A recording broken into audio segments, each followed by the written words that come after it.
Sports Swim JD.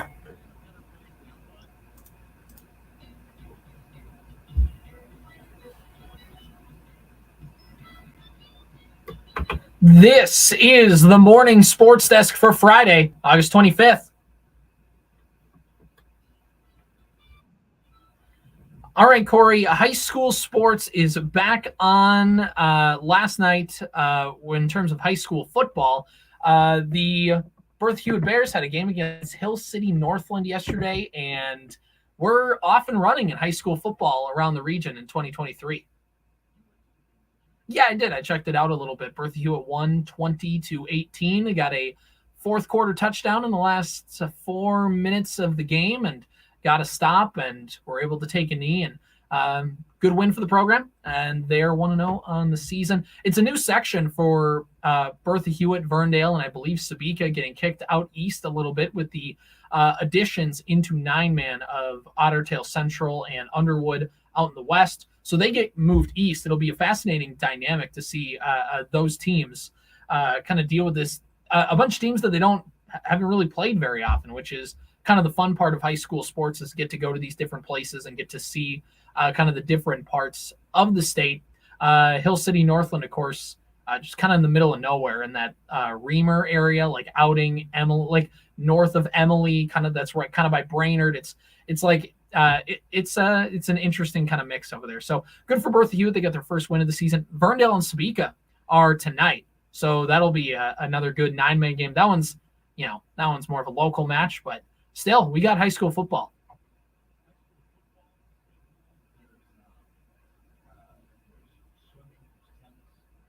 Mm-hmm.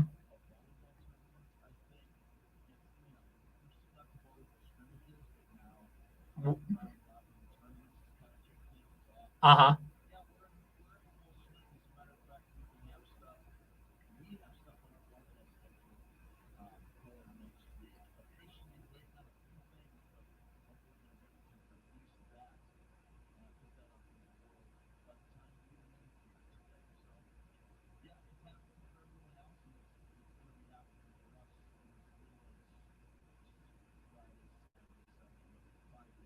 Corey's ready to send out that Chicago Bulls style press release from the mid 90s that just says, for those of you who are concerned, just the bottom line, one sentence, we're back.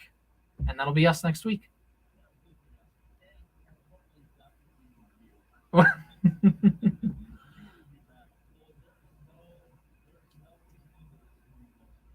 No, we got to hit the ground running. I mean, I have it no other way because as we've learned with some of these sports, they just get going with the volleyball tournaments and the tennis cross country meets, and now high school football getting going. There's no easing into this. You just, once you go, you go. So high school sports are back. It's fun to talk about, and it's a busy time for us on the morning sports desk, talking about all the sports we're covering in the high school sports across the region. But internally in our production, and me and Corey talk about this off the air all the time, our best episodes with the morning sports desk, where you can listen at WadenaRadio.com, Apple Podcasts, Spotify, wherever you get your podcasts. So if you miss us doing this live, or you want to hear us talk about something again, or show somebody, or have somebody listen, you can go to those places and we can see where that comes from, not necessarily who it is, but like what parts of the world it's from. And we really get a big boost of people listening to the morning sports desk on demand when we start talking high school sports. So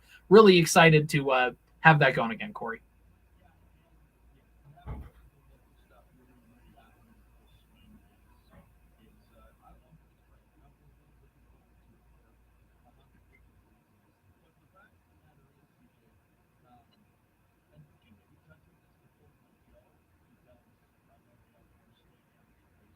Uh-huh.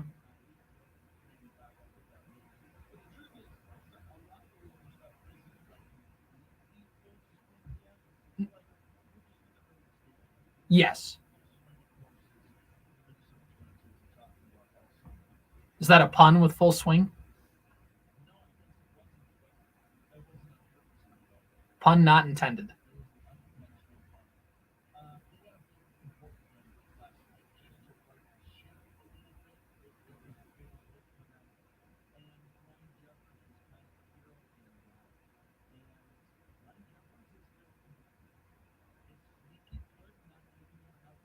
I think it's flown under the radar. There are some people kind of in the offseason like, Ryan Jeffers, he's got to have a big year this year because the Twins brought in Christian Vasquez, 3 years, $10 million. He's going to come in to be the starting catcher, and Jeffers will platoon with him. He'll start as necessary, but, it's definitely Vasquez 1, Jeffers 2 going into the season. And Vasquez off to a slow start. Jeffers didn't necessarily have a hot start either, but I mean, over the last couple months, Ryan Jeffers has really turned it on. He has an OPS of over 900 on the season. He's just, which league average is like 750. So for him to be at 900 is a really, really good number, especially for a catcher.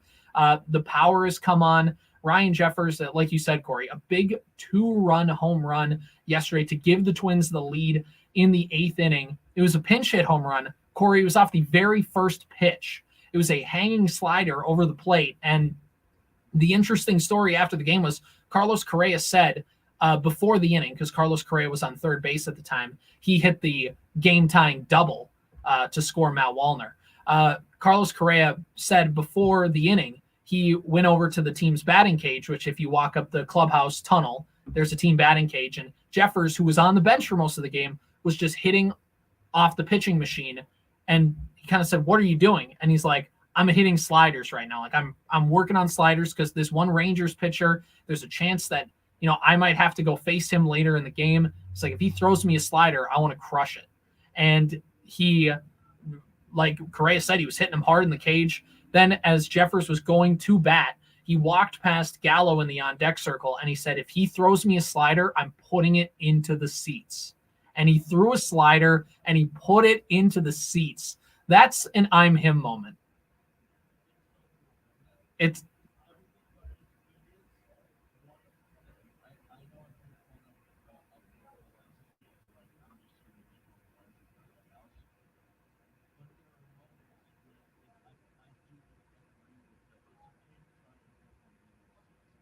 okay to swing out of your shoes in that situation.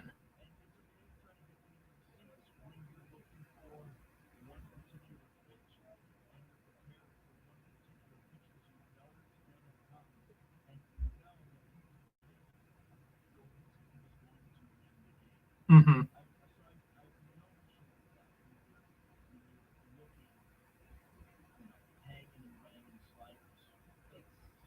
Print the shirts, Corey. Print the shirts. Yeah, it's a great moment for Jeffers. And really, you know what moment it reminded me of, Corey? Is that moment in 2019. You remember it was a September game against Cleveland. The Twins had the division lead, but had a chance to put away the then Cleveland Indians. And not Ryan Jeffers, but Mitch Garver, the guy who was the starting catcher before Ryan Jeffers, hit a massive 3-run home run to give the Twins the lead, and they end up winning the game. And it basically buries Cleveland. But it was like a Saturday night at Target Field, capacity crowd. Like, it was going bananas. And they kind of like just made them go like, okay, the division is theirs. Like, they're going to run away with this thing. Ryan Jeffers, catcher, kind of having a breakout year as Garver did in 2019, hits the 2-run home run. Twins take the lead. They win the game against a first-place Texas Rangers team who's been good through a lot of the season. And they not only get the win today, Corey, or yesterday, the Guardians lost not 1 but 2 games in a doubleheader against the Dodgers. The Twins now have a 6-game lead again in the AL Central. Fangraphs has upped their odds to a 96% chance to win the division.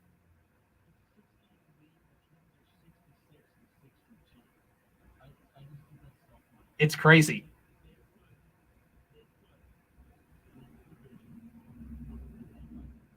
They could. Yes, they could. It's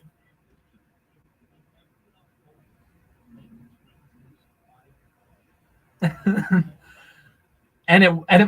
Twins and the Twins are playing Cleveland over the next few games, so that would matter a little bit more, but that's the point, is they could lose 5 games in a row and it might not even matter at this point anymore, which goes to, like, there's a lot of people who, after the Twins lost that first game to Milwaukee, are going, no, everybody talks about the division lead. The Guardians are going to catch them.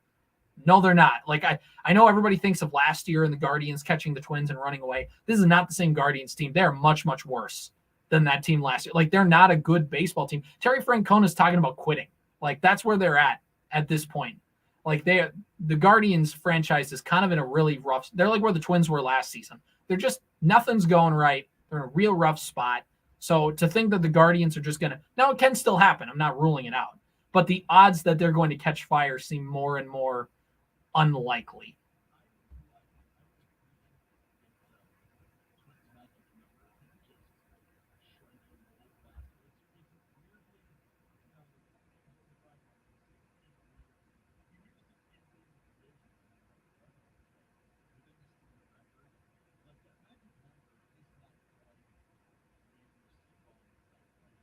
Yeah.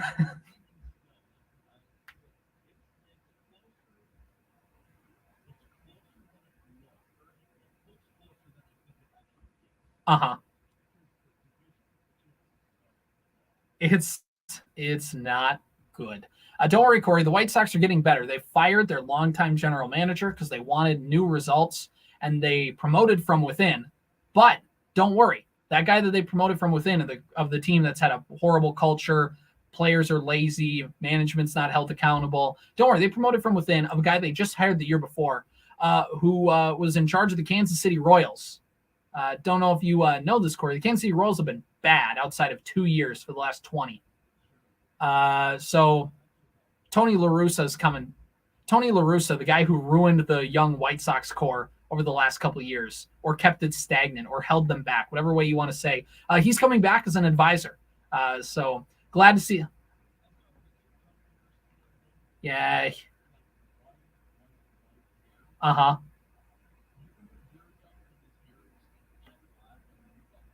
Either hair dyes not inflation proof, or managing the White Sox will do that to you. It just his deal with the devil is over. It's time. Uh, yeah.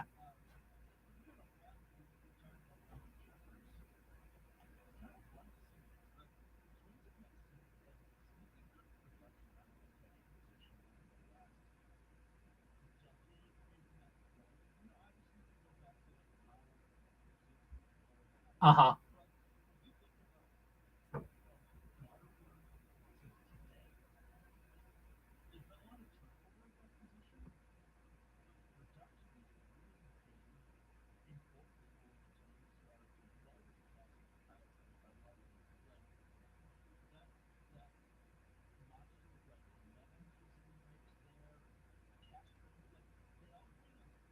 Williams Astadio. Right.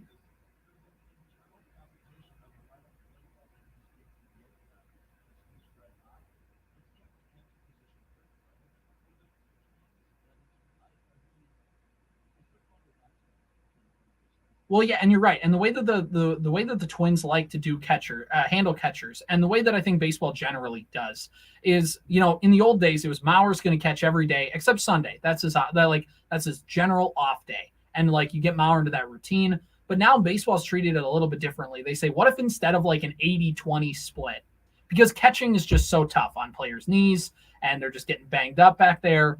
And especially in terms of it takes away your ability to hit the baseball. What if we get, instead of one catcher that's really, really good and just a guy who can catch once a week, a la Mike Redmond, what if we just what if we make that gap a little bit less? And we have it more of a 75-25 or even a 60-40 split with the catching time? And that's what the Twins did with Castro and Garver. It's what the Twins did with Garver and Jeffers. It's what the Twins are doing with Vasquez and Jeffers, although Jeffers has overtaken kind of the snap count, if you will, and is playing more than Vasquez right now. But like you said, it pushes everybody. Rocco can ride the hot hand on the bench, and it means that those guys are a little bit more fresh, which means that they're able to hit just a little bit better. And that's shown, like you've mentioned, Corey, over the last few years.